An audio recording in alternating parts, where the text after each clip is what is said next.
Yep. Now and then. Good evening. Welcome to the March meeting of the Amherst Municipal Affordable Housing Trust. Thanks to everyone joining us this evening. We're excited to have some guests from the planning board come talk to us about what's going on in their neck of the woods and how we can coordinate more effectively. And we have a number of other items to discuss, but let's see if we have any modifications or comments on the minutes that Greg circulated for the February meeting. Thanks for keeping up with the minutes, Greg. Hi, Allegra. Any suggestions or modifications on the minutes that were in the packet? Nope. Okay. Can we then just approve those with a thumbs up? Is that Yeah, gonna work motion, for us, whatever. Alex? Okay, wonderful. So minutes approved. Let's go ahead and promote our guests to join us in discussion.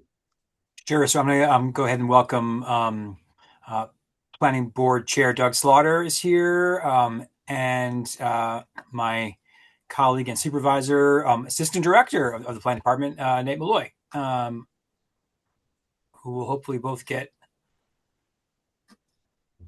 Welcome to you both. Doug Marshall, right? Yes, Doug. Yeah, Oh, what did I Doug say? I'm Marshall, sorry. not Doug Slaughter. I apologize, Doug. That's You're all going right. back in Sure. time. Maybe, yeah, apologies. Nice to have you, Doug. With that, I apologize for that. Thank you for joining us, Doug and Nate, and give you the floor and let us know how we can be helpful. Sure, I'll introduce myself. I'm Nate Malloy. I'm a planner with the town, and I work with the planning board now. And so, we wanted to have this meeting to talk about the housing production plan and the implementation strategies, as well as kind of the goals for the planning board in terms of zoning and other projects this year. And, then just, hear what the trust is interested in and see if there's any collaboration. This could be the start of a few meetings or, conversations we have. One other planning board member may be here. He just messaged me saying he's running a bit late, so I'm not sure if he'll be here in time. But so yeah, so I think the planning board had been part of the housing production plan, and there's a lot there, right? So if we stay with that, there's a lot of strategies. There's a number of larger themes, and the board's kind of looked at what's under their jurisdiction, kind of what's important for them, and a lot of it focused on land use regulations and zoning. And so, there's other parts of the plan, whether it's like financing or education or certain things that aren't, the planning board didn't feel was in their wheelhouse. And so some of the planning board priorities this year, for instance, are looking at changing mixed-use building standards and outlying village centers to try to encourage mixed-use buildings in, say, East Amherst or Pomeroy Village Center. So changing the definition of what is the mixed-use piece. We're looking at, housing in the professional research park areas.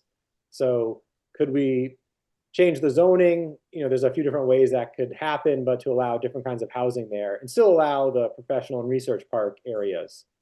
And the planning board felt that, for instance, these things will achieve a number of strategies within the housing production plan, although they're not specifically mentioned, right? So if we're allowing different housing types in the PRP, it might be achieving, say, workforce housing or different housing varieties and denser housing in certain areas, or changing mixed-use building standards is actually trying to densify village centers. And so, I think just that the board, without addressing explicitly some of those goals, saying, we're achieving strategy, D1 or whatever it may be, thought that they were, working towards some of those common things.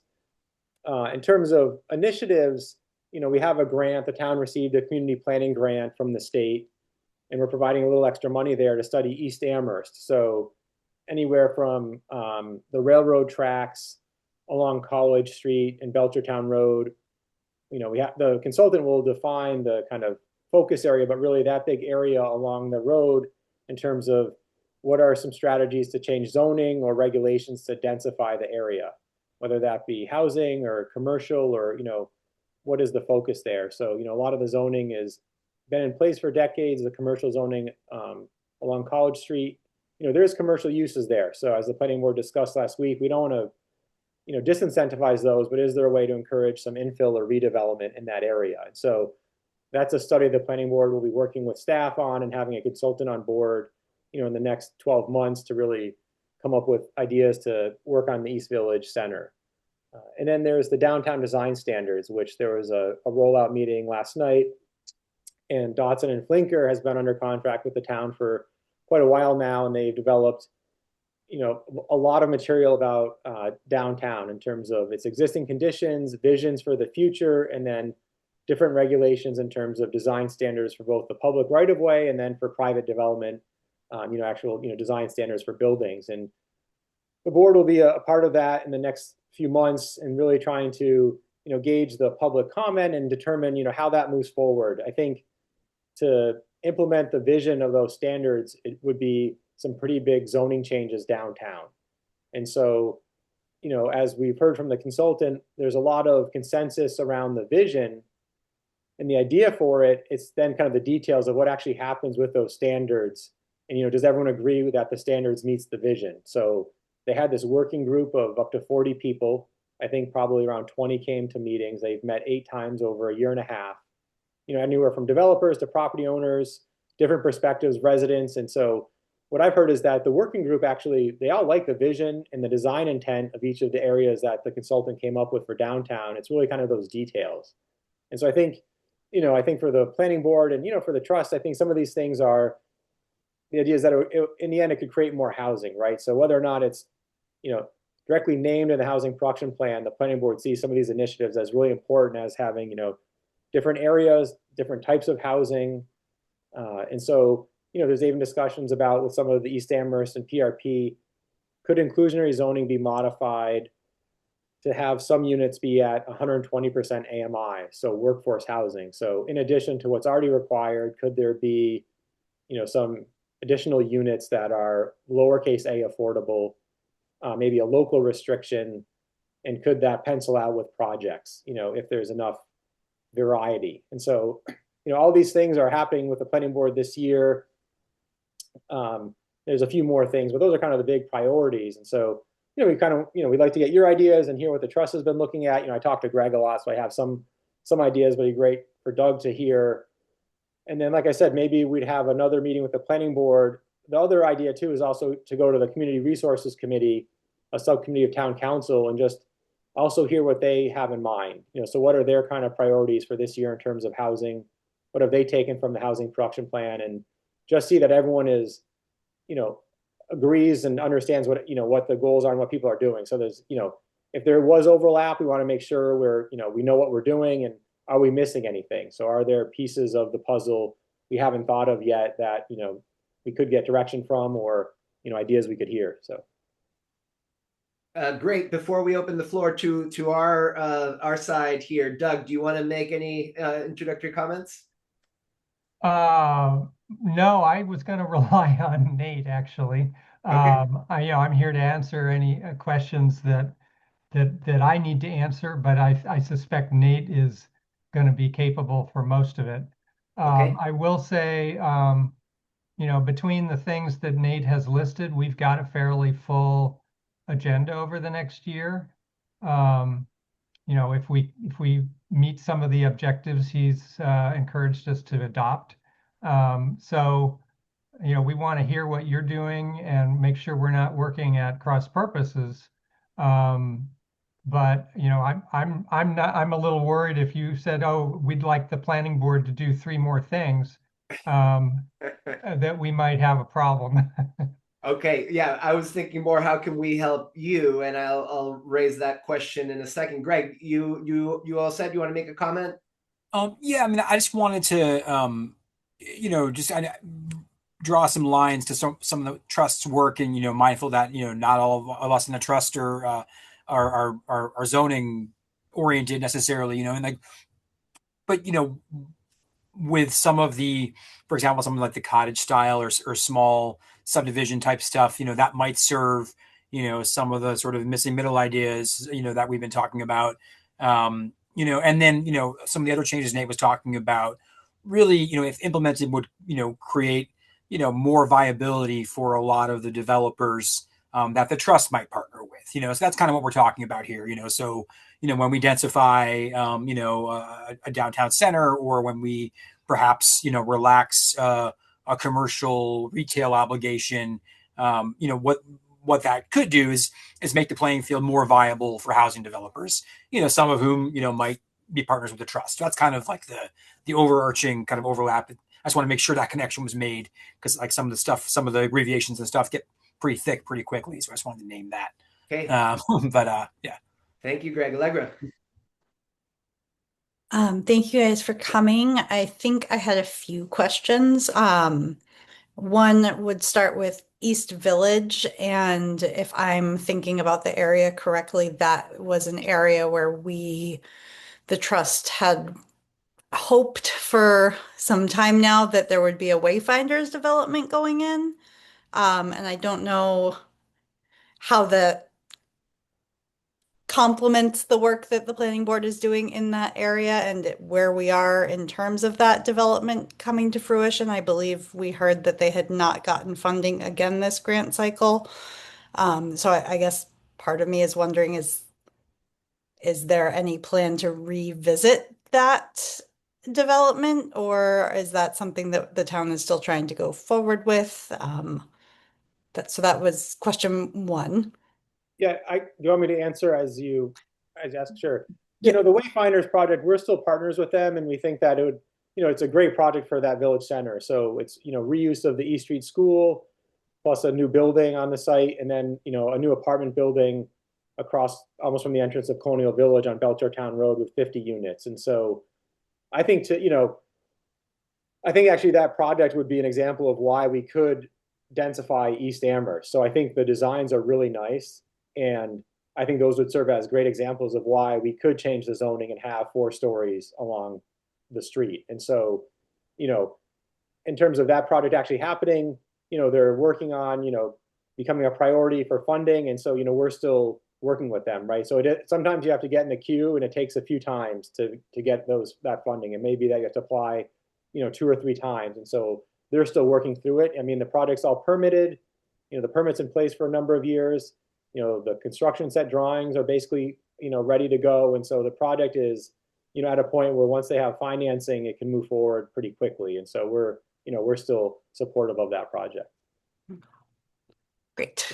And I guess my second question was, I know in the housing production plan, there were a few potential sites that were kind of discussed as possible areas. Some were town-owned and some were not. And I was just wondering if there was a list that the planning board is working off of town-owned, possibly developable properties. And that's my second question. Yeah, not specifically. So last year, the planning board looked at kind of a town-wide map and the different zoning districts, and it began even before that. A few years ago, and the first focus was University Drive, and then we worked on the overlay there. And there was North Amherst and East Amherst were other areas given its location to downtown, bus routes, and other things. And so North Amherst is somewhat on the back burner with the Housing and Zoning Subcommittee of the Planning Board, and East Amherst is now, a priority with this grant funding. And so, I think the board had kind of said, well, let's look at areas of town that seem to make the most sense geographically and along with other criteria, rather than, specifically town-owned properties. When we were looking at the South Amherst campus, Greg was working with the consultant, the architects. There were some ideas about, could there be, like a 40Y over town-owned properties, or could there be a way to do something with municipally owned properties? And, the town actually doesn't have a lot of municipally owned property that's, just ready for development. So there's usually some site constraints, whether it's, buildings on there, or maybe it's not right in the village center. And so I think when the planning board looked, we kind of looked at a number of, different ideas, but really kind of focusing on village center zoning and, certain neighborhoods rather than specific properties around town. Thank you. There was one last question, and I hope this does not come off as insensitive, but I was just wondering if there was any talk about any rebuilding at Olympia Drive, or if that is something that hasn't even been touched. Yeah, so right now, that's not with the planning board, it's with the owner and, it's kind of the private development. So, my understanding is yes, but there's a lot to work through. And so, it's not as simple as, okay, let's do this. I mean, it was, two big projects and just a lot there. So, if in the future, say that is rebuilt and the plans change, that may come back to the planning board, but that's not seen yet, right? So I know that's working through all the necessary paths it needs to in terms of the private realm. Thank you. Yes, Paul, please. And just to add to that, so there's still insurance things that the owner's trying to work through. And, you had one site was a construction site, one was a fully built site. And there's, as Nate said, there's, I think the owner has interest, but, I think they are just looking at all their options right now. Okay, while other members think of ideas or questions, I'll just say, Nate and Doug, that my reaction to your presentation is yes, yes, yes. Of course, we want more housing, and I think we're probably not that picky in many respects. And so I guess I'd like to put the possible collaboration more in the other direction, to encourage both of you to think about ways that small targeted grants could help unlock ideas that need to be explored. And we are working now, we're going to be presenting later the initiatives of the subcommittee on ecosystem innovation. One of the things that we want to do is develop a call for ideas, which would be an opportunity to, unlock potential that needs a little money to explore. And so in any ideas along those lines that we can help be a catalyst, I think we would be curious to hear about ways that we can support unlocking opportunities. Doug, please. Yeah, I mean, I have a very inexpensive way in which you could help us toward unlocking more housing in town. And that is for you to come to our meetings, and when we ask for public comment, to raise your hand and comment that you support us in relaxing zoning. Okay. We don't have a consensus in town about how much housing we'd like to see. There's a variety of opinions, and even within the board, but the more voices there are in favor of doing that, both at the planning board and at town council, because whatever we recommend has to go through council as well.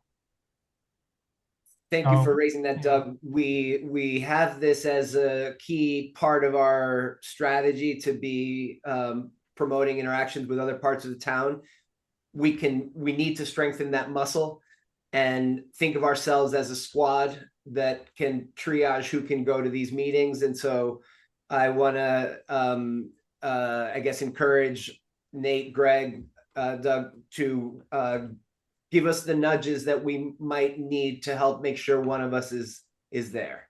So Okay. Thank you very much. Nate, Yeah. please. Sure, yeah, thanks. I have a few things. In terms of like a discrete thing, I mentioned the 120% AMI and, in inclusionary zoning, and we don't really know if that works for developers. And so, even if there was some study done about how does the financing work, or does that even pencil out in terms of, scale, like what is needed to kind of have this kind of middle income and, number of units. And so, staff has asked around a little bit, and maybe that's something we have to explore with a study, because it's really hard to direct, funding to say there's capitally affordable, and then workforce housing is somewhat different. It's not, eligible for a lot of different programs. And so, what we've heard from some developers is that our inclusionary zoning is great, but it doesn't quite have the proportion or balance of units in a project that sometimes makes it feel, like a good mixed income development, right? And so sometimes we hear that larger units are difficult to fill because there's not a lot of other, families or multi-person households in that development other than the affordable units. And so, to me, that's something that, for instance, could be, something to explore.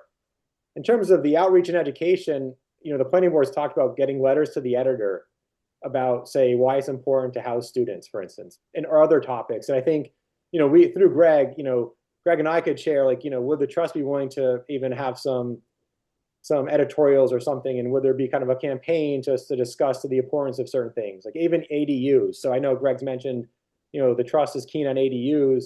The planning board also liked the idea of having kind of pre-approved plans and then financing for ADUs from the housing production plan, but then, that wasn't the highest priority for this year. And also I knew that the trust was kind of interested, but, even something around that of how ADUs are important in terms of the housing landscape, offering a different kind of type of housing, maybe different, entry point in terms of financing. And so, even something like that could be, a project that the planning board could help the trust, and even discuss in terms of what are the plans you'd like to see. So, if you move that forward, bring it to the board, and the board has, expertise in terms of this is a nice floor plan, or maybe in terms of setbacks, this would be kind of a great way to approach it. And so we could, offer help there. I don't have anything like specific right now, but I like the idea of just trying to, through staff or even having, more frequent meetings like this, we could make sure we're in lockstep with some ideas. Good. Thank you, Nate. So indeed, the pre-approved plans for ADUs is a conversation we're having, and I welcome the invitation for us to kind of take our discussion and exploration of that to the planning board. Working kind of backwards to your first point, I think it might be useful to actually break down a little bit your comments about inclusionary zoning and what developers find difficult and how it might be adjusted so that we're all seeing exactly what you're telling us. So I suggest maybe we get into that a little bit so that we understand exactly what you have in mind and what are the challenges presently. And I'll just say to your comment about doing a study, the question is who's going to be the point person for that study, and they should come to us. Yes. So just to review, for if a project is above a certain size, a certain proportion of units will need to be affordable. The project that we saw in downtown was going to have 3 units. And so maybe you could use that as an example to explain your point to us, Nate. Yeah, sure. So, in the inclusionary zoning bylaw, it was recently updated in terms of allowing a different payment amount. So, in downtown, it's 3 affordable units. And I think the developer, the way they would finance it and say hold the property long-term, it made sense to pay out those affordable units. So there was a formula, and it generated some capital for the trust. And I think that's reasonable, and that's a special permit request. It's something that has to be approved by the permit granting authority, whether it's the planning board or zoning board. But in future projects, what I was thinking is that over a certain size, we still have our inclusionary units, so up to 12% are affordable, and maybe then up to 20%. So the 13 to 20% is at 120 AMI. So it's above the 80% AMI, and we're also having this second tier of affordability. And Mass Housing now publishes 120% AMI, as part of the kind of governor's push to get different, income housing, different mixed income housing. And so it's actually now defined, and, they publish it every year. And so really it's kind of like, what's the delta between a market rate unit and an affordable unit? What's the cost of marketing it? And then kind of operationally over so many years. And so, I think some developers would say, well, there's a big gap between what they can get market rate and what the affordable units are. And so, sometimes the affordable units are something they're not used to, right? So if you're not used to marketing or having a deed restriction, you have to hire, a marketing firm. And so to me, it seems like a lot of obstacles. The up to 120 is a little different. It could be local. And so, I haven't really thought about in terms of like, what does it mean in terms of the marketing or other pieces? It's just, is there a way to incentivize that? And maybe we, the town or the trust, has to buy down a little bit of those 120 units, but in the end, you end up getting 20% of the units at some affordable level, which is, just more than 12%. And maybe it makes the project a little more balanced in terms of, households.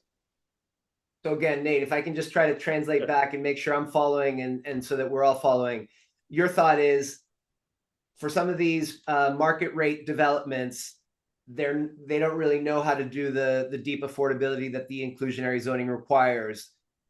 Wouldn't the town also be well served by having more slightly less affordable units instead of fewer, more affordable units, so that maybe a developer, instead of payment in lieu, it's workforce in lieu with a higher number of units? Is that what you're suggesting? It could be a combination, right? I haven't really thought through it. It's just, having some options and flexibility to get more units. All right. Now that this issue is on the table, questions or comments about this kind of area of policy tinkering? And just quickly, I will say, because, we're talking about densifying certain areas of town. And so to me, it's like, well, wow, if we go through this study in East Amherst and we allow, an increase in number of units, is there a way to, also capture some other things there, right? Get some other benefits to the town. And so, the current zoning doesn't allow much. If all of a sudden we allow, a triple, a quadruple increase in density in some areas, well, could we also then, have a little bit more, kind of benefit there? Yes, Bob. And are we talking about rental or ownership or both potentially? It could be both. I was thinking, in terms of the scale, rental, but no, it's an interesting approach also for home ownership. We just don't see that as often in terms of an affordable project. Yeah, I was just wondering, particularly if you're going up to 120% of AMI, then that could be an attractive option as well. I mean, offhand, I think, getting at least some affordability, if that's what it takes to get a developer to be incentivized, as long as we're sticking to some of the deep affordability itself, it would make sense. Thanks, Bob. Allegra. I mean, as the Affordable Housing Trust, I think my concern would be the deep affordability first, but also like, can we propose changes to inclusionary zoning again? Because I do like the idea of having that kind of buffer zone of the 120 AMI, because I think that a lot of the people that I've talked to have said like workforce housing is really important and is an area that we're missing. And I think kind of what Bob said, like what are going to be the benefits to the town of development too? I mean, are we going to get an extra little? I'm just thinking about like, who are we bringing into some of these buildings that have been built downtown? Are there families living in there versus not families? It's my understanding that there are many buildings downtown that are occupied primarily by students, which I don't think is necessarily a bad thing, but it makes me think about, well, where are the contributions to things like schools, and how are we offsetting some of that by not having availability or not focusing our housing building necessarily on opportunities for those, which is why I'm so concerned about the Wayfinders project that keeps getting kind of pushed back, because from the original plans, it should have been, I think, complete by now. And that would have been a great project to have going up side by side with the new school right there. So I guess my question is, how can we milk the developers for more so that the town is benefiting more? And maybe that's not a popular thing to say, but I think in terms of affordability and in terms of the town being able to afford all the things it needs, like there needs to be, I think, more of a, it's like a community impact fee or something like that, so that things like roads are still being addressed, things like sidewalks, things like the infrastructure to have sewer and water functioning in some of these places that we're talking about building. Because I do think that those are things that a developer would like to see on a site that they're building. And I mean, I'm imagining that thinking about kind of the beacon project that might be happening in North Amherst, those are some of the barriers at this point. So I think how can we benefit from the developers more in terms of them developing our infrastructure, if that makes sense. Good. Thank you, Allegra. Let's follow with the questions here and comments. Greg. Yeah, and I just wanted to kind of maybe draw a more explicit line at a more technical level, kind of inspired by some of what Nate's talking about, and perhaps a role for the trust. I don't know what kind of appetite might exist, and what kind of resources might be required. But a thing that we've listed in a few different, grant applications, or or brainstorming ideas, or maybe in our action plan, is the sort of conceptual idea of buying down an inclusionary unit. So our bylaw requires a certain number, 80%. Perhaps we could partner with a developer and say, hey, we're going to infuse some cash, and if you're obligated for the 80, we're going to pay you a little more to do 60 instead, right? So that's one thing. A more sophisticated version of that, might be trying to incentivize, perhaps especially in East Amherst, maybe it's more viable there. There's some emergent stuff from the state, which are state funding streams, which do have an affordability obligation, but not 100%. So down like closer to more like 40B, so closer to 20.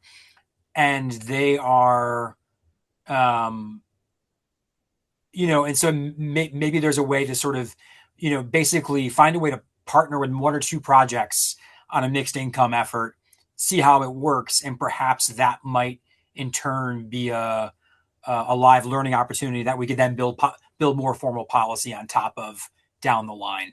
That might be an interesting way for the trust. Now, whether there would be appetite for that among private developers in Amherst specifically, I don't know, but it might be a neat way to sort of stick the town's toe in the water with some sort of, beta testing money with one project to do a more of a mixed income thing, and then evaluate and see how it goes, and perhaps be inspired by that to determine whether or not it makes sense to pursue more formal policy. Thank you, Greg.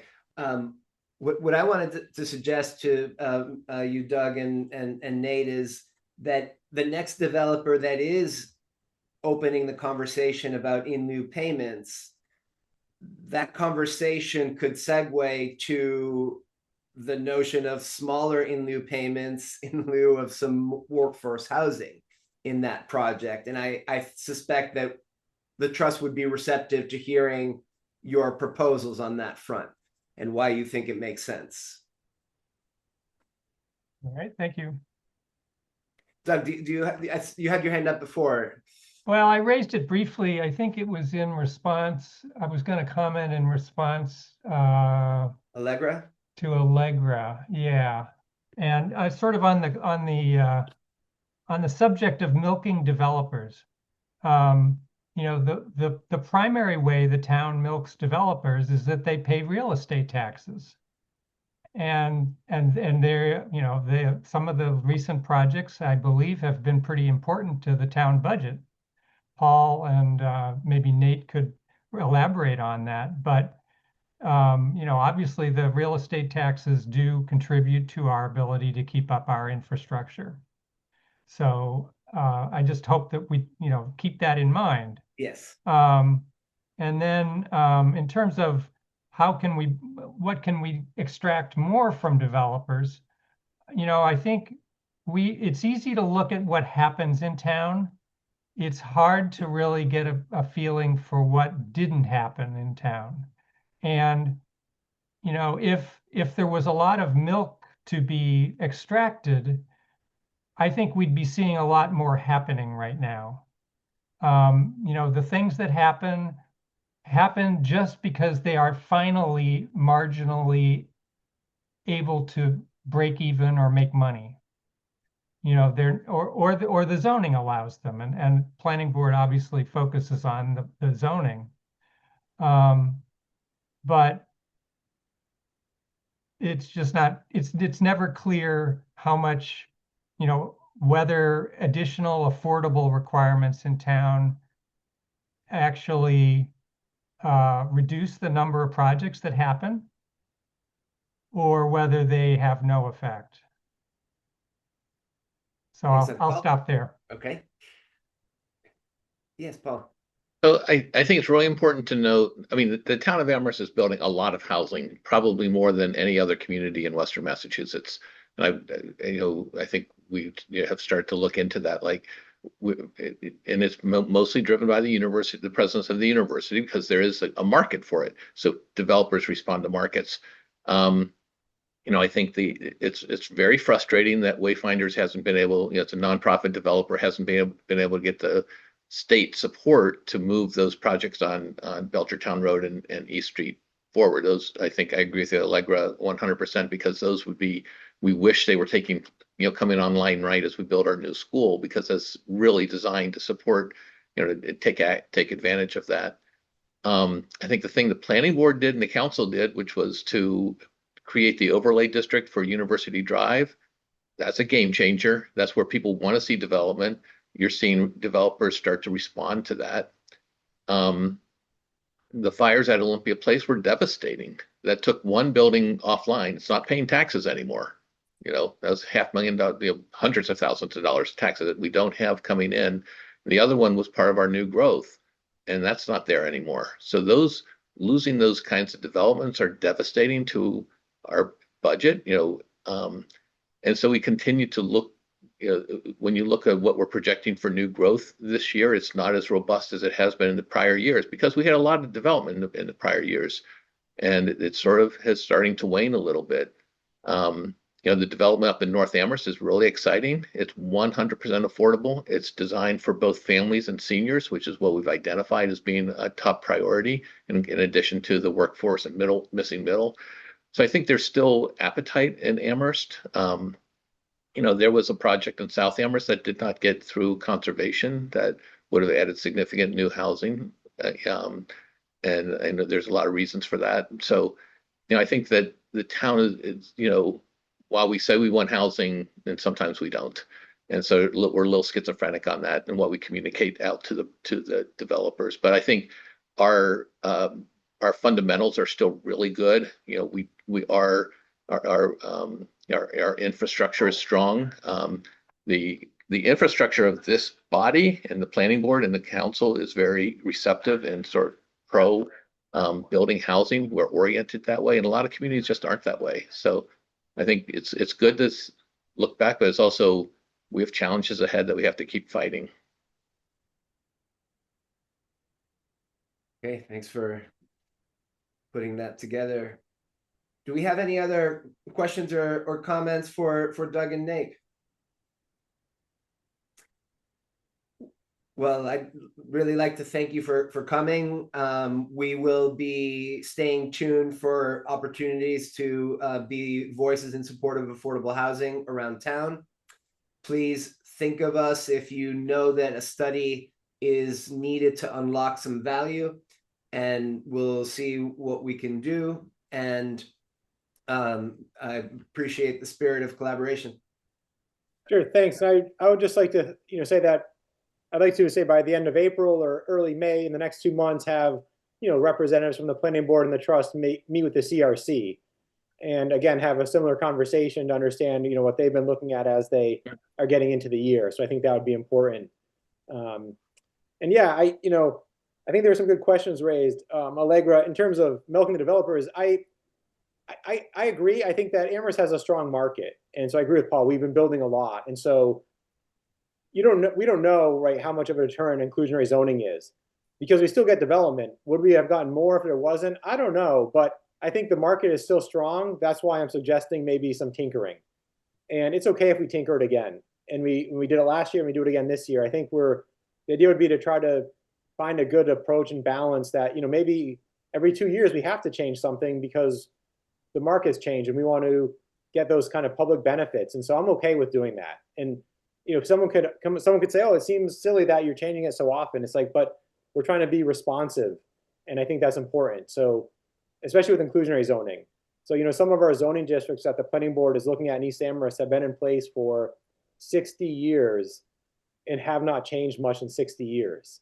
And so that's a long time to have a zoning district not change much, right? And so, and now what's going to happen is we might look at it and say, we want big changes, and people are going to say, oh my gosh, what are you doing? But it's, the time should have been that it should have been incremental changes and, you know, leading up to now, but instead we're going to have this study and we might say, we want to do, you know, kind of like the downtown zoning, a kind of new vision for East Amherst. And, you know, it might be really surprising to people, but it's something that, you know, probably should have been happening over time. It just, it hasn't as much as it could have. Okay. Very good. Thank you. Thank you all. And let us know how we can help. All right. Nice to see you. Okay. Have a good night. All right. Thank you both. All right. It's a good reminder that we need to be, you know, using our voice at meetings. So if that is something that is interesting to you in particular, please let me or Greg know, but we'll definitely make sure that we are getting to those meetings among us. Okay, so Bob, Greg and I wanted to share some of the work that we've been doing in our ecosystem innovation committee. The item that we want to put before you to see if you think we're ready for game time is to get a survey out to the community about interest in ADUs, and in particular, a role for us to support affordable, capital A affordable ADUs. So Bob prepared a survey that he's going to show you, and the idea is for you to raise questions, give us ideas, but if you think that the concept makes sense, then Greg has talked with the town's communications person to get support in translating the survey into you know, content that goes out on newsletters. But also our thought is that given our target audience, in particular of seniors who own homes in town, we thought that it made sense to use postcards and send cards with QR codes to try to get surveys in that way. So let's show you the survey, see what you think about the survey and about, I guess, our thought behind this or the strategy for getting responses. Do you want me to share my screen or? Yeah, sure, Okay. Bob. Okay.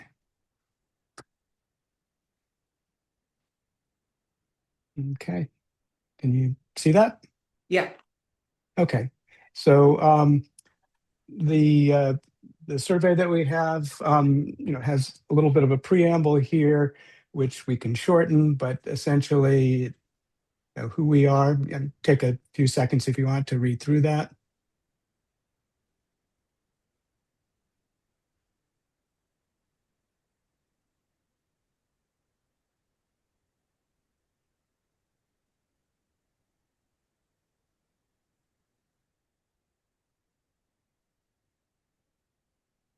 Okay, so So the survey itself, we were asking a few demographic questions that we can then use to filter some of the responses.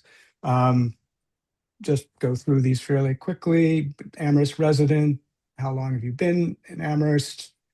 Age band, thinking here, you know, in terms of seniors aging in place and interest in ADU, this may be helpful. Question about whether they're renting a homeowner, living with family who are homeowners, and then household income versus the AMI bands. It's a little hard to see in this format. This is the editing view here. Actually, maybe why don't I just go to the view here. Makes it a little bit easier. See how that would be. And so those are the demographic questions that we can then go back and sort of look at the data set with those eyes, those lenses. And then just questions about ADUs. Part of it is just gauging, how familiar they may be with the fact that things have changed. And this is a little bit, the survey, the main objectives of the survey are really to get a data set of potential interest in ADUs, possibly to identify a cohort of people that we can follow up with. But another objective really is just sort of pushing out the message as well. So there's a little bit of that sort of PR component to it as well. Then we're asking, if they are a homeowner, do they have an ADU on their property? What kind? And have they ever, if they don't have it, have they ever considered building an ADU, or might you consider it in the future? Just sort of trying to get a sense of whether that's at all an active interest. And then the question about, what are you looking for in doing it? Are you looking for, if you were to build an ADU, is it providing housing for a relative, for yourself? This would be the aging in place scenario. Just getting income, earning market rate rental income, or what we're hoping for is more the win-win scenario of people getting some income, but also increasing the stock of affordable housing in the community. And then the question goes to, well, if you were to consider it, what are the obstacles? What are the the challenges? And so there are a couple of different areas here where people could say whether finding designers is a challenge or whatever. It gives us a little bit of information in terms of them helping us figure out how we might be able to help. And then this is an idea that we had kicked around previously about whether there's grants or low interest loans. Are there ways that the trust could help promote and be a catalyst here? If that were the case, if you're thinking of building an ADU and maybe not even considering the affordability part of it, if there was a little sweetener from the trust or another source, is that something you might consider? And then it's just sort of open-ended, any other comments? And then, we'd like to follow up with residents, and if they're willing to share their information, would they be willing to talk with somebody from the trust who's following up with them? So that's the survey. If you want me to back up and show anything else or any questions. Yes, EJ, please. Hey Bob, can we get a quick count of how many questions are on this survey? So there's the demographic questions, which I think are 4. Maybe They're all like pretty much checked. There's only 2 open-ended ones, I think. So they're all like multiple choice or yeah. Visually, Shorten it. yeah, like one of the things, tough things about a survey is obviously if you're, especially with the communication method, I think that was proposed. Reach is the first concern I have, and then just kind of simplicity. Of all these questions, like outside of the demographic ones, like what would you say is like the most priority question that you would like an answer on and like good data on, not just like some data? Of the demographic questions? No, outside of the demographic questions. I think, knowing if people have done an ADU, so that's going to tell us maybe who we might talk with, particularly if someone says, yes, I've developed an ADU and I'm willing to talk. Okay. I think that would be really helpful in terms of identifying a cohort. And then I think the other question that would probably be, why are you doing it? If you're potentially interested, why and what are the obstacles? So I think these two questions here, if you already have one or considering it, what are the motivations, and then what are the challenges and the obstacles? So we're trying to identify potential people who can share their stories on their experience with ADUs, potential understanding of challenges, what would have maybe made this process a little bit easier or incentivized them to do it certain ways. I think so. That's awesome. Thanks. Okay, good. Yes, Alex, please. Yeah, a couple things. First of all, thank you, Gaston and Bob, for putting this together. I appreciate it. Especially if this is something we're distributing via postcards, which I think makes sense for the reach we're trying to do. I'd like to make sure we smooth this process so our data is as usable as possible, since that now has a cost associated with it for us printing and distributing postcards. So a couple of things, some of them are kind of bigger. Maybe I'll start there and then zoom in. Structurally, I think it might be helpful to have a split form. So when people answer either they have an ADU or they're interested in it or they aren't, to go to a different question stack. And they might be really similar. They might even be the same questions. I don't think there's necessarily different information from that. But that way, as we're looking at, especially if it's anonymized results, it's still helpful for us because it's in different buckets. So we're not looking at this and seeing that 80% of respondents said that if they were to build an ADU or if they had an ADU, it'd be to help with aging in place. We could look at that and say, of people who built an ADU, 80% did it so they had somewhere to age in place, and people who are thinking about it are for different reasons or whatever. So that's a big one. Another kind of bigger picture thing, when we down at the bottom talk about financial incentives for affordability, I think it is important there for us to define and set expectations for what affordability is. In our action plan, we're targeting creating home opportunities for households at or below 100% area median income. So maybe just naming that there as opposed to leaving it low and moderate income, because we do have an amount. Some other things that are smaller fixes in the demographics when we're asking for ages, I think it would make sense to use the census classification, the American Community Classification for age bands. That can just help us match it with some other data sets as needed. The other question that two questions I didn't see on there that I think probably should be, although they might have been on there. Sorry, we were going kind of quickly. One was, what part of town do you live in? I think that could be helpful for us to see where we're getting responses from. And another one is not just how long have you lived in town, but how long have you lived in your current home? So especially if we're thinking about aging in place and downsizing, that I think could be helpful questions to have answers to. Yeah, That's what I got. good, very good suggestions. Thanks. Yeah, those are all Thank you good. so much, Alex. Thank you all. Allegra.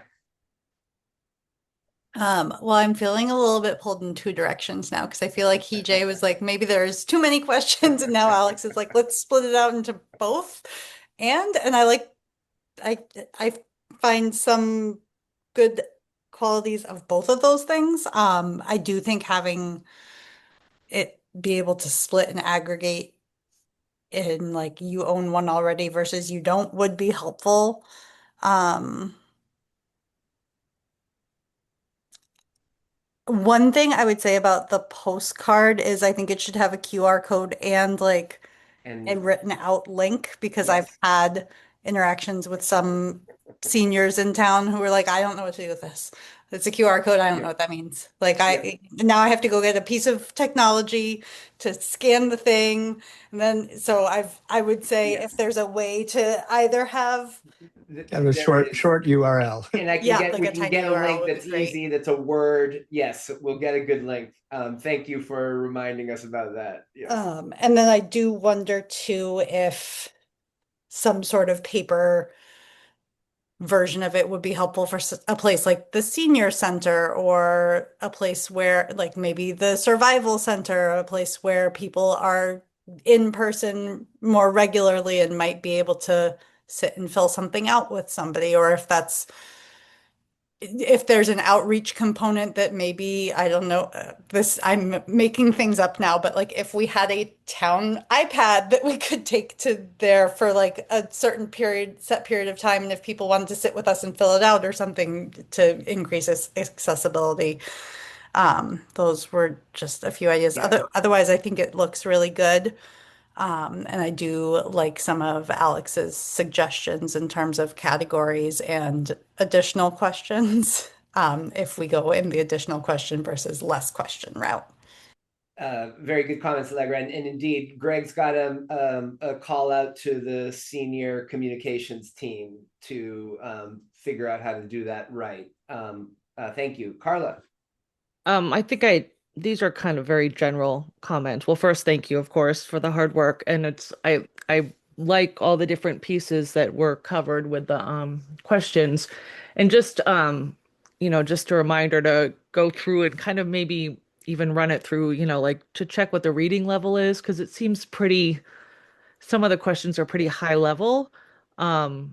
Just in terms of I think I might be wrong, but I feel like we're trying to meet people that might not even know what an ADU is at the beginning of the survey. right. They might just be learning what one is for the very first time. And I know that's defined at the beginning, but just in a way that's just a little bit simpler. And also just a question like, do people need to do the complete survey in order to are we going to take incomplete ones as well, or is it one of those where everyone has to click everything to?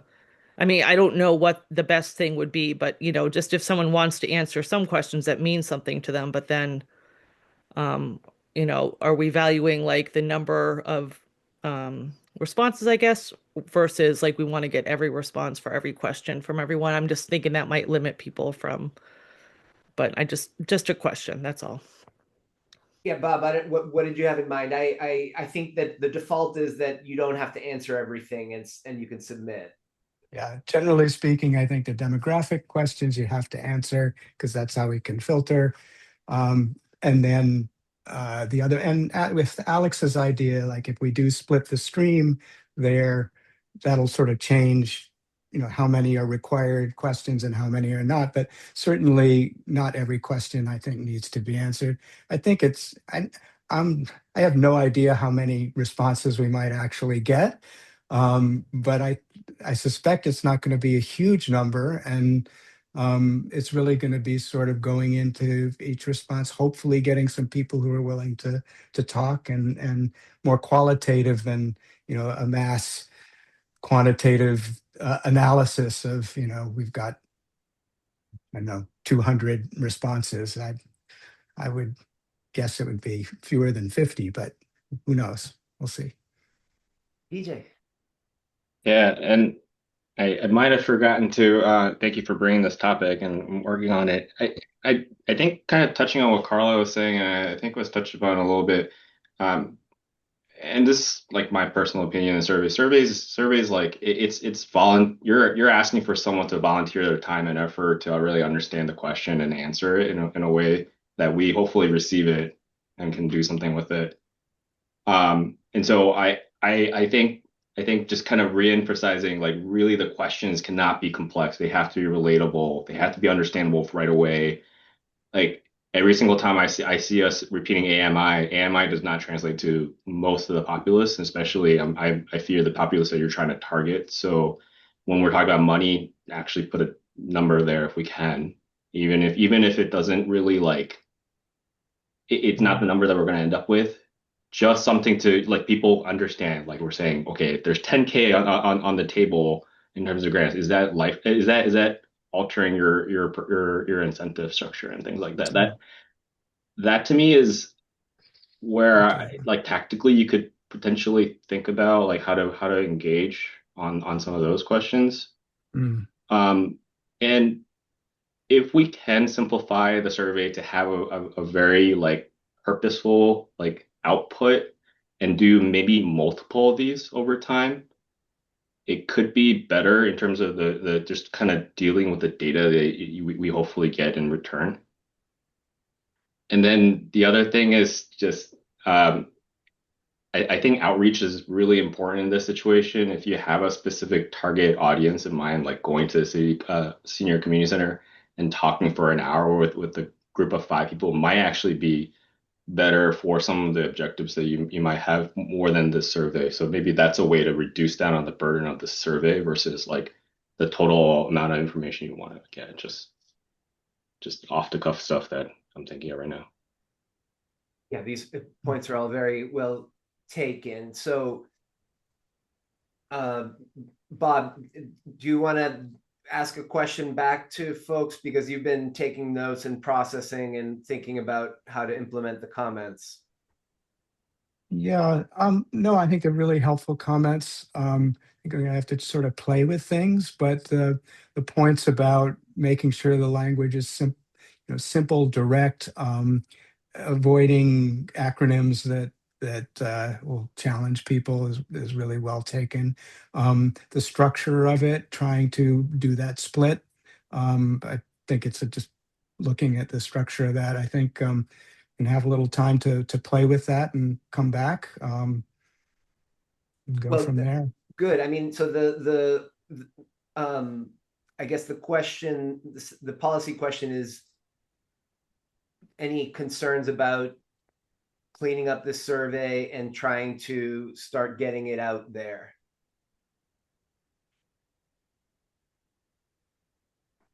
Okay.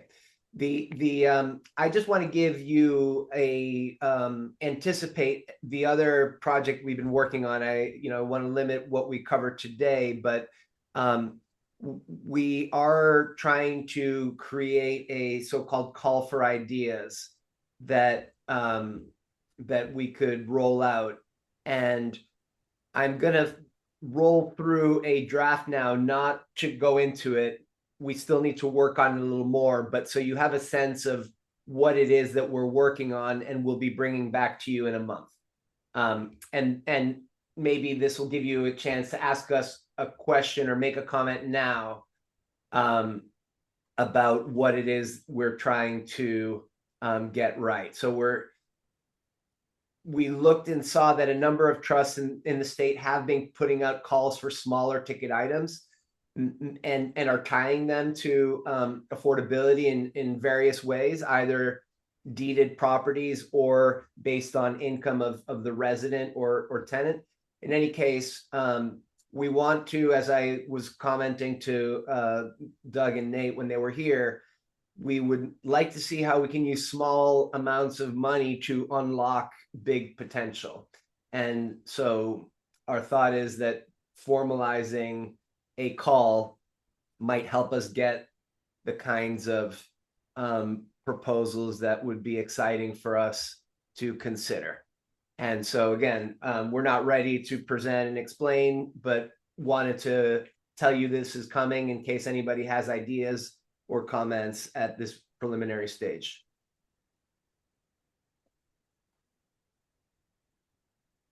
Okay. Then I guess our next item on the agenda picks up on our, yes, Alex, please. Yeah, just as you're working through that, I would encourage you to make sure that I know what you just shared was a draft, but make sure that what we're saying we're looking for in terms of project types are directly related to our action plan and or the housing production plan. There were a couple things I saw in there as you scroll through that surprised me a little because I Okay. didn't recognize them from either. Okay. So that's one. The other is I'm just going to repeat, I'm still concerned that this is a little premature without a way to really review and evaluate projects on a larger scale. So I don't want us to lose sight of the application process conversation that we started last month and this as well. Good. But when you say on a larger scale, you mean you're concerned like if we got inundated with applications? I mean that, but also just when we don't have strong processes in place and Yeah. related to funding things, Yeah. I worry that we end up setting precedent when we do it on a smaller scale. So I want us to be mindful of that. Good. My thought here is to basically address the process issues within the call itself, so that the defined scope is focused and we define a process for that scope that makes sense. So kind of going ground up is the idea. But yes, so we'll make sure there's a clear nexus with strategy or the production plan, and where it's not apparent on its face and we think it's something that makes sense to include, we'll be prepared to explain our thinking and see what you all think about that. Okay, good. So the next item on our agenda picks up on a conversation that we started a few months ago. I think it was in December. In our packet page, I mean, I can share it now, but it was page 11 in the packet, has a one-pager with more information about the initiative to pass the law creating a Massachusetts public bank.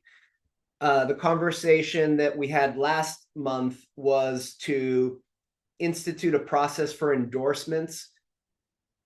You may recall we had an endorsement conversation maybe 4 or 5 months ago about the rent control initiative that Allegra brought to our attention. We voted in favor of it, even though it wasn't a unanimous vote. We voted in favor of it and put the trust's name on the list of supporters of that ballot initiative. The point was raised, what kinds of things are we in a position to endorse? What's the criteria here? And so the suggestion that we worked with last time was we'll do 2 stages. The first time an endorsement opportunity comes to us, brought by one of us members or the town, we'll first vote on whether we think it falls into our mandate. And in the subsequent meeting, having voted something to fall within our mandate, if it passes that vote, then we'll vote on whether to actually endorse it. And so this evening, we have this, having passed the vote last time that it falls within our scope. We, I think, considered that it fell within our scope because the public bank is created to basically hold tax payments and funnel a small percentage of those towards investment within the state through community development financial institutions that might lend to affordable housing developers, and also to CDCs that themselves might be developers. And so I guess I'd like to see if there are questions about this initiative, substantive questions that I might be able to help answer, or comments about it before we take a vote on whether to endorse it.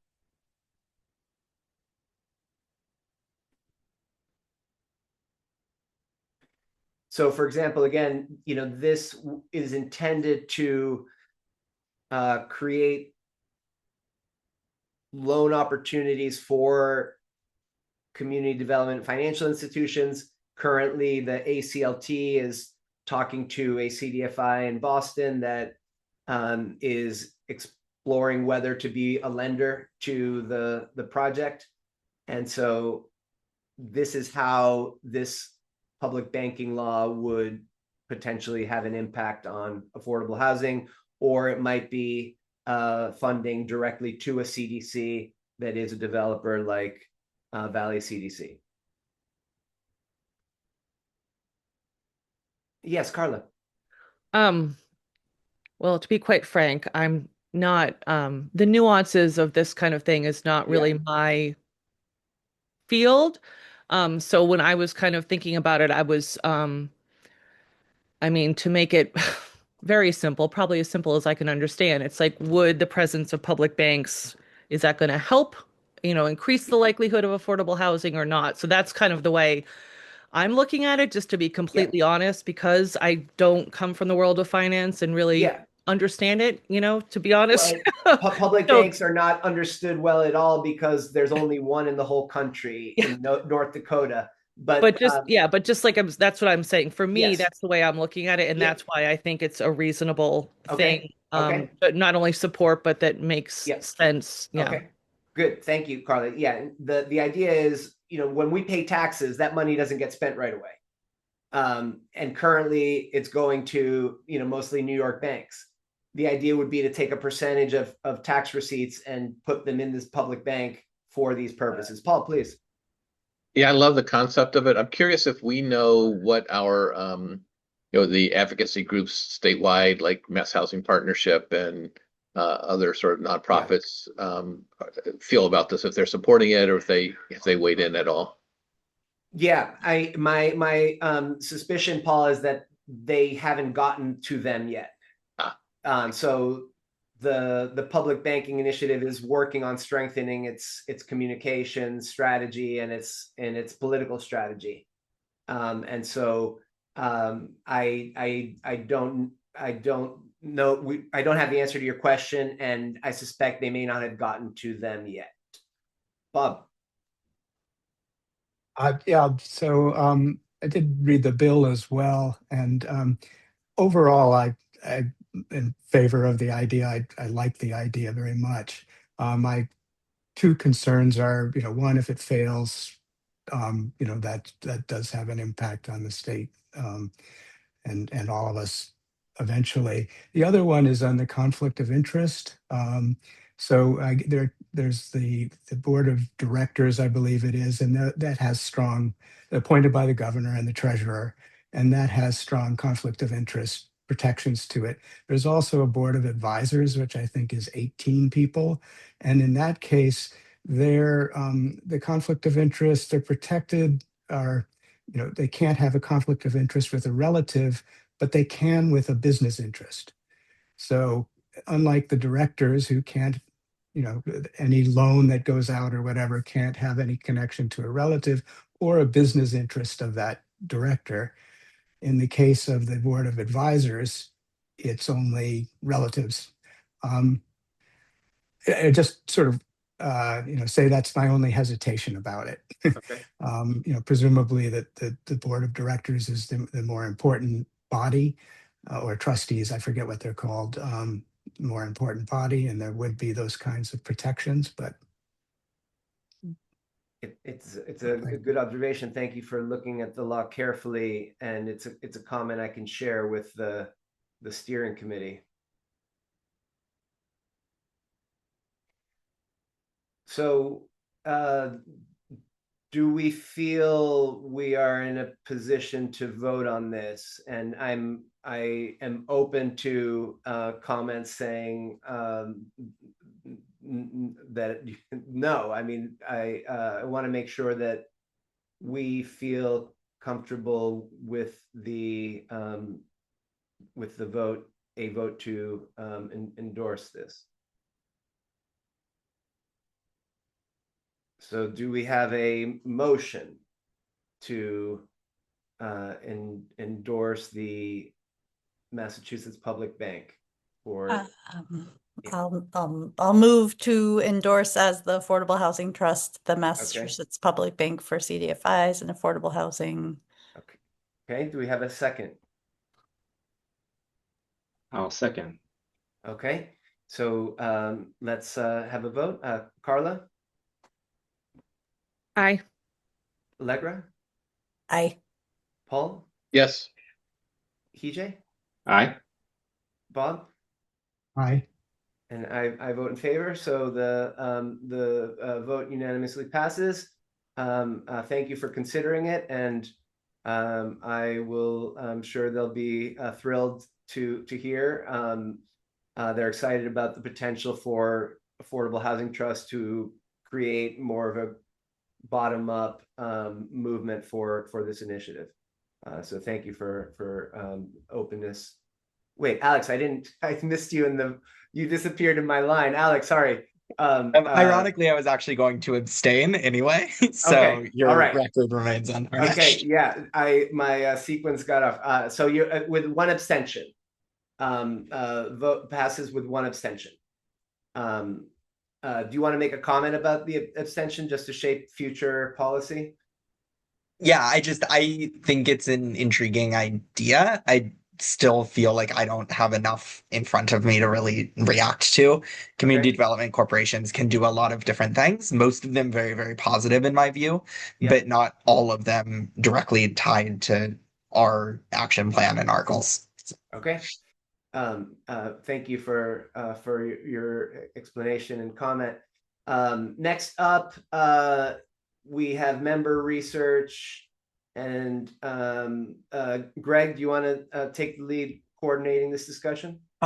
Sure. Yeah. So I just wanted to leave some space for Alex. Last month brought us some stuff on the application, and we can talk about that a little more.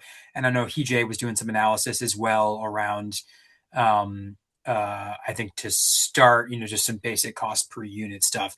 I'm not sure if either of you want to move either of those pieces forward here a bit, but we can. Yeah. Give the opportunity to share if you want, or ask questions, or share, or reflect, or whatever's. Yeah. I can certainly share what we have so far, and I really will say, yeah, maybe I'll start with the share, and then we'll go from there. Okay, and HJ, can you start with telling us what you reviewed? Yes. Can you see my screen? Yes. Okay. So it might be the first Amherst Housing Trust meeting that I was a part of.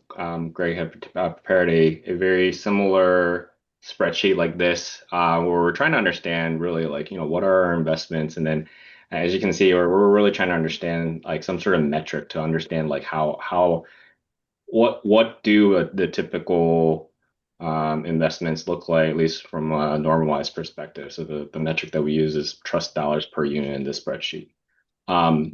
This isn't a lot of data. And you can tell that like the range is anywhere from 4 figures to 6 figures, and it's really hard to make heads or tails of anything. And what's the sense of normal? Being the data geek that I am, I asked for more data. Greg delivered, and he kindly gave me this lovely document, which there is a preamble which basically amounts to it's saying not all these are really apples to apples, and surely enough, it is really not apples to apples. This is a reflection of how the town finances all these projects, but in general, this is a list of things that have had an effect on affordable units somehow, and we can go over like my approach at kind of digesting this beast of a document and data set and see if there's any meaning I can get. Which brings me to this presentation. So I have to say, it's pretty impressive. It was a really nice deep dive into, or at least from a data perspective, into what the town of Amherst has invested in terms of affordable housing. I do apologize, I can't do full screen mode. My monitor is obnoxiously big and it's going to look too small on your screen, so I'm not going to do that. But so hopefully this all works for you. Yeah, it looks good. Looks like 36 projects I counted. Whether or not that's like accurate to exactly number of like actual discrete projects, or is there something about the data set that I'm not quite getting the nuance, but I counted 36 line items, 29 of them that I think are involving actual capital investment. So I really did not count like where there's a couple situations where the town gave land quite a few years ago, or like if a land was zoned for a certain amount, there was a deal that was made to extend the density by adding more zones to add. There were some incentives that were done. It's not. I took those out of future slides, mostly because the housing trust fund doesn't really have those abilities, and it's really not that relevant to how we actually do. But it is interesting information on all the tactics that the town can do in totality, for especially for affordable housing projects. So anyway, this table is my attempt at trying to really understand the different types of projects that the town of Amherst has invested in, going all the way back to 1988. That's the first project that was on the sheet. And another thing that I try to do, obviously, this is a lot of years that we were going back to try and get even just a modicum of projects where we can start doing some statistics. but everybody knows inflation is a big deal, especially when you're going back this many years, and not just that, this last couple of years, the how far the dollar actually goes is a bit different. So what I tried to do is I made a lot of adjustments, tried to pull everything into these five categories that you see on the screen. Anything that sort of had a rehabilitation, I had to kind of guess here as well. If anything that said rehabilitation, I sort of bucket into rehabilitation preservation. There are 13 of those projects from what I can tell. Anything that involved 40B, new construction, rental, I try to bucket them together with some exceptions. Anything that I think were home ownership that kind of went into another bucket. The ones that are involving shelters or rental subsidies, those are a little bit easier to pick out because those are really discrete. And then the other is really going after like the density bonus and land sale type based financial arrangements. Not going to bore you with all the numbers, but basically this is what our approximate investments have been at the town of Amherst across those buckets. And you can see that a lot of the money, the true capital that seems to have been spent by the town is in this bucket. I'm just going to note that I took out the North Square financial arrangement because that was a tax incentive, and just again it's a little bit hard to factor that in because it's more like revenue we're not going to gain rather than like money that we're putting in. So it's just a different beast of a financial vehicle.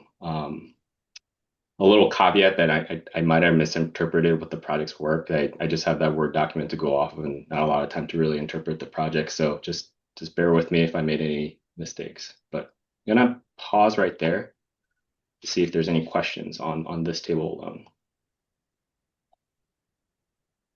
and my approach. So the upshot is like I try to bucket it because we're not going to make heads or tails if we don't really try to categorize it. I think the funding is a little bit different depending on what type of projects we're looking at. Paul. I think this is really fascinating. It's really interesting to see how they get grouped together and with fresh eyes looking at this. It's just and to see where we've allocated our funds. I mean, of course, I think we all want to see the details that and how you've made your decisions, especially and how you've categorized things and what are the projects and in the time frame. But I love this approach of trying to say, how are we spending our money? It really does help us think about how we're going to spend money going forward, especially the per unit costs. I think that slide was really educational too. So thank you for digging into this. Not a problem. Okay. This is the statistics that Gaston was really eager to understand, I think, and hopefully I'm doing it justice.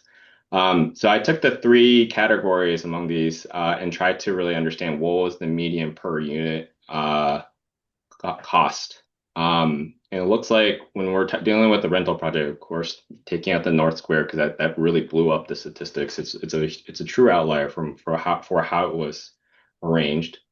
We're sitting at about $48,000 or $49,000 for this type of project. Home ownership, I think, understandably, is a little bit more expensive just because of the nature of how I think the incentives are like other funding sources that can be applied for rentals versus home ownership may play into this. Keep in mind, like ACLT is a good example where that was, if you look at it, a fairly expensive dollars per unit kind of equation, but it makes sense if you think about the project that's underneath it. And then there's this rehab, which I think historically we did a lot more of back in the day and less so, I think, recently. At least that's my reading of the data that I had. That's costing somewhere around 47,000. Anything surprising about this? Maybe is like kind of like the question. And again, Hide, the amounts here are the all town funds that are applied to the project. All town funds. Okay. Yeah, there's we just don't have enough history as a trust fund to really make meaning. Good. No, that's helpful. Thank you. Yeah. So these individual sums, CJ, are project level? So, or it must be. No. So it's the cost that we funded as a town, normalized by affordable unit for that project. So, so in this scenario, so the MAC, that 221, for example, we spent on one unit. Yeah. Okay. Yeah. Yeah, I wonder what project that was. I can probably pull that up for you. I need to find it though. Give me a second. Way too many screens open. Yeah, they're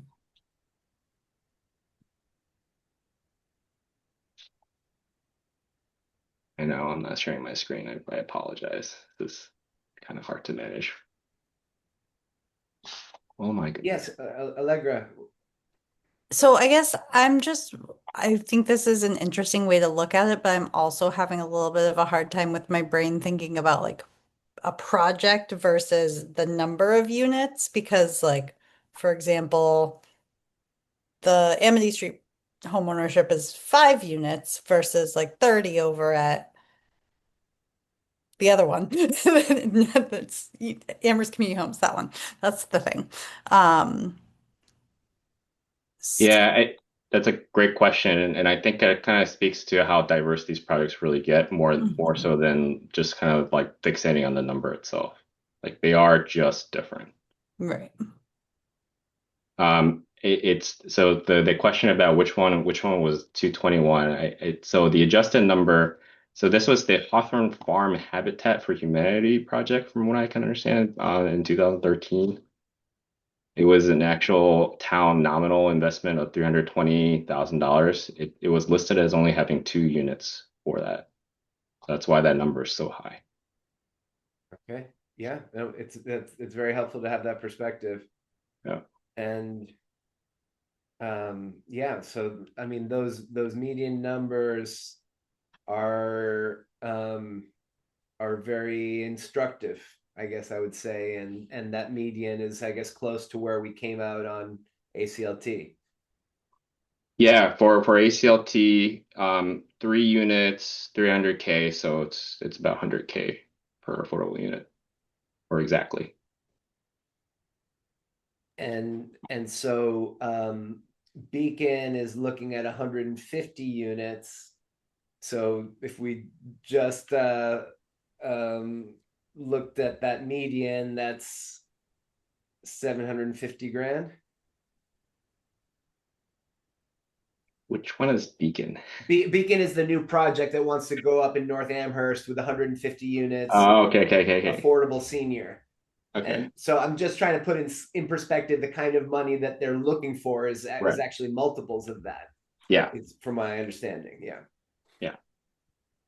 Yeah, and I think the way that the lesson that I'm taking away as well, I think Gaston's kind of hinting at this, is like this is really just to kind of get an understanding of the scale of the project that's being thrust upon us, more than like anything that's going to lead to us making a decision in some way. Like financials are one thing, like we have to be able to afford exactly what they're trying to say. I think that's kind of the financial aspect of it, but there's so much more to the decision than just the number. This is just to kind of set our expectations for, okay, we got to really dig into these numbers and make sure we know what we're approving here. I think is how I would interpret it. And I guess the other way that at first glance I'm interpreting this is that if a rental project comes to us, whether it's 10 or 50 units, if they're asking for much less than 50,000 per unit, and that will unlock the project, that seems like a bargain. Yeah. If it's asking for much more than 50 per unit, then we got to figure out what's going on. And so Right. that's, I guess, my very surface level interpretation of this, but that's much more than we've had so far to go on, is the point. Yeah. Reactions or other questions to this? Hijay, are there other slides that you're going to show us? One more. Okay. I just try to, I'm really confused by exactly like the spreadsheet on our trust fund projects. Like like Amherst Community Homes, I realize is a big project and it's divided into two phases, so it's really hard to understand it. But the other thing to maybe understand is just like maybe we want to keep an understanding of like what the leverage factor is. So like outside funding versus what we're going to put into it is a metric that could be useful to track. But that's And about it. yeah, and so yeah, there's a little bit of noise here. So Amherst Community Homes is actually a home ownership one, so that might Oh, that mess with some numbers a little bit. But are uh, these different, by the way? This one and then this one, or no, like so sorry, those are two different investments. So they came to us and thank you for that question. And sorry, the data wasn't clear on that. That's on me. So Amherst Community Homes came to us in their early conceptual phase, and then came to the trust. That is much later. We helped them close a gap when they were just about entirely funded. So those were two separate investments into the same project. I apologize if that screws your numbers up royally. um, okay, all this is right. just a draft analysis. But But it's three. It's like Ball Lane is also that part of that too, right? yes, Right. Oh so yeah, thank you. Sorry. it's double counted because Ball Lane and Amherst Community Homes are the same thing. That's what like I tried to Google this because I was really confused as to why ball lane was Yeah. not in Greg's spreadsheet. I'm sorry about that. That's I I didn't think you'd go so hard in the second document. Otherwise, I would have given more context. It's data. You got to go hard on the data. Yeah, it's true. Anyway, that's my last slide. So I tried. It's obviously Yeah. there's some work to be done, but this is kind of the direction I'm trying to get the data analysis. uh, yeah, I find this very, very helpful and clarifying, and opens the question: how do we want to take this backwards, historic data, and convert it into a kind of framework for assessment? I mean, I suggested a very loose way of, here's around how much per unit we um, give on average to this kind of project. And so then it just kind of tells you, well, if it's less than that, we can have a lighter trigger. And if it's higher, more than that, we can have a stronger trigger. That would be a very loose framework, but maybe we can do better than that. It also helps for like budget purposes when we went go for the CPA grant application. I'm sure it helps to just kind of understand our history and what things seem to cost. Okay. And Hej, based on your own work in this analysis, do you have kind of momentum or curiosity to push in another direction here? I think the first thing I want to do is clean up the data set. I think we Okay. identified that that's definitely a gap. I think start there first, Okay. and then I guess look for feedback. Like as we said, data is just data. It doesn't really mean we're going to make a decision one way or another, but but it should serve our purposes. So looking for feedback from the trust on what we want to make decisions on when looking at projects. Okay, great. So Hej, you're going to work with Greg on the cleaning up of data, and then maybe we should update what we have on the website if we can present stuff there better. Sure.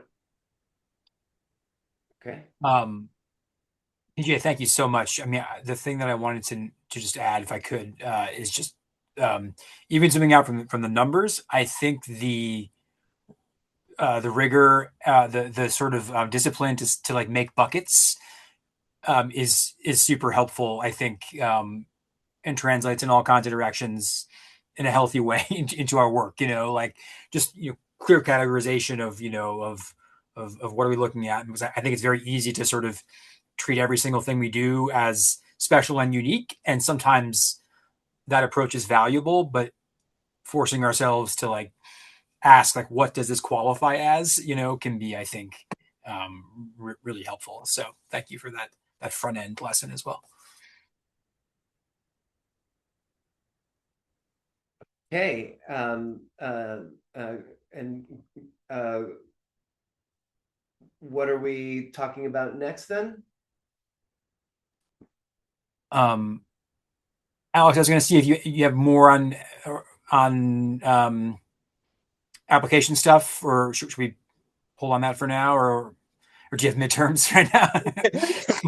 Yeah, I have midterms right now. No, Greg and I have had some ongoing conversation in response to last month's meeting about kind of reapproaching the application discussion and reframing it. So hopefully at our next meeting or right after, I can get some more information to you all to help facilitate a better discussion, but I don't have anything for tonight.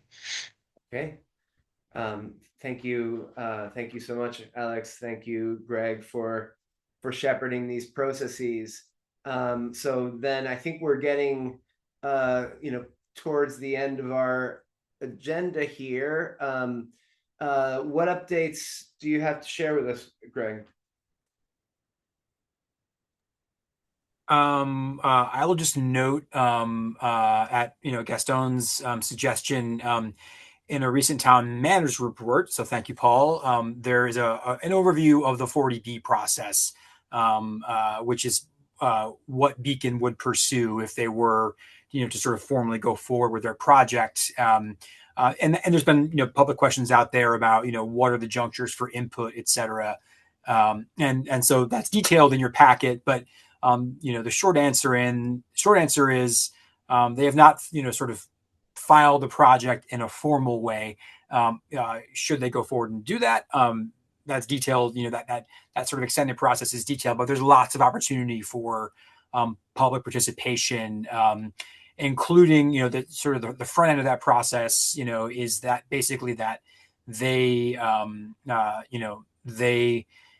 send a letter to the state saying we'd like to open up the possibility of a 40B project in Amherst, and then before it's before the zoning board or anything like that, we have a 30-day window in town where both the public and different appointed bodies, including the trusts, can send sort of feedback to town. The town would then collate it and then get that to the state agency. And then as a result of that, the state agency would then say to Beacon and the town, say, okay, you can explore this 40B opportunity in a more formal way with your zoning board of appeals. Go for it. And then even more formal public process at that point. That's all detailed in the packet. But there's been a lot of questions out there about how process works with a development like this, and it is fairly prescribed. As far as it offers lots of windows for folks to weigh in at varying levels of formality depending on where you are in the timeline.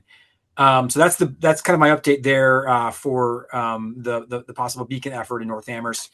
We heard a little bit about the downtown design standards, which are wonky and granular, but certainly for downtown, important for just general vibrancy and hopefully broader housing opportunities as well.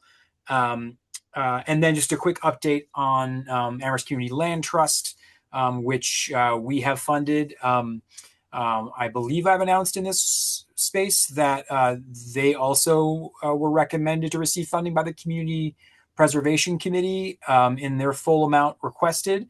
I don't believe the council has voted on those yet, so that awaits a council vote at this point. And then separately, and I guess I should note, I believe the Community Preservation Committee may have recommended some bonding, like overall. And I think that might be a bigger ask of the council than just funding recommendations. So we should wait to see what happens there. And then on what we need from them, they are making progress on some of the sort of list one things we laid out for them. They do have an attorney now, which is very positive, and I think sort of helping advance the initiative on several fronts. We are still waiting on a couple other things, though, and so I'm in touch with them. And I know they're talking actively to private lenders as well, and have some fundraising to do also, but there are some concrete plans for that and some progress as well, as I understand it. So they're moving along, but we are not, and then the last thing I'll say too is I'm also in touch with town council on, sort of, our contracting process and kind of what some of the wonkier and in the weeds things we might need from them for an actual contract, which would come later once it was fully funded and permitted. But I do know that they are hopefully.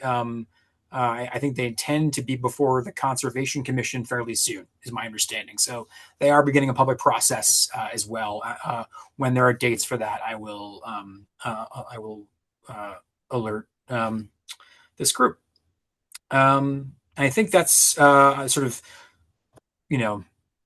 big ticket items from the town update. Unless folks have questions. Anyone have any questions about town updates or updates that you are curious about but didn't hear about? Okay. Well, are there any items not anticipated? Oh yes. Let's back up a sec. Allegra. This is an item not anticipated. Okay, Alex, is yours a question about town updates or an item not No, mine anticipated? was an additional update. So Okay, all right, then go ahead, Allegra. I just wanted to let everybody know. Oh, can you hear me? Yeah. Greg had a moment of realization as he started talking, but please go on. Okay. On Wednesday, March 25th, the Wayfinders is hosting the community conversation around the housing study, 6 to 8 p.m. at UMass Amherst to look at the Hampshire County data.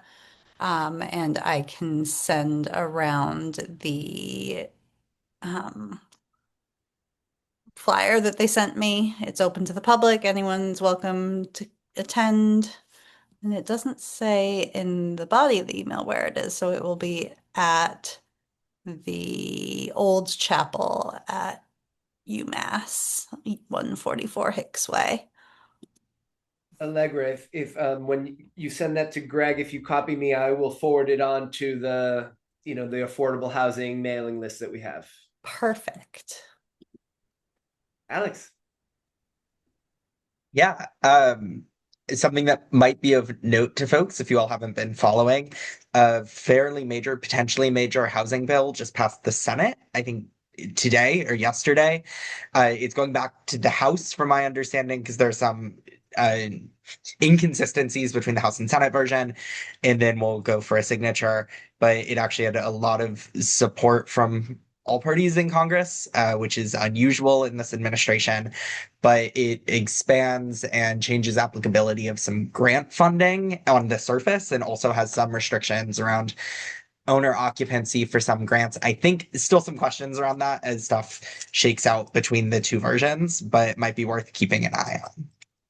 Okay, well, we'll find out if our president keeps his promise not to sign anything until he gets the SAVE Act to control federal elections. So we shall find out. Anything else? Okay, well, we get the rare relief or delight of wrapping up a meeting a little early. So good to see everyone on a warmer day than our last meeting, and hopefully even warmer in April. Thank you, Greg. Great to see you, Paul, and everybody else. Thanks, everybody. I can't handle this winter. Bye. Bye. Thank you.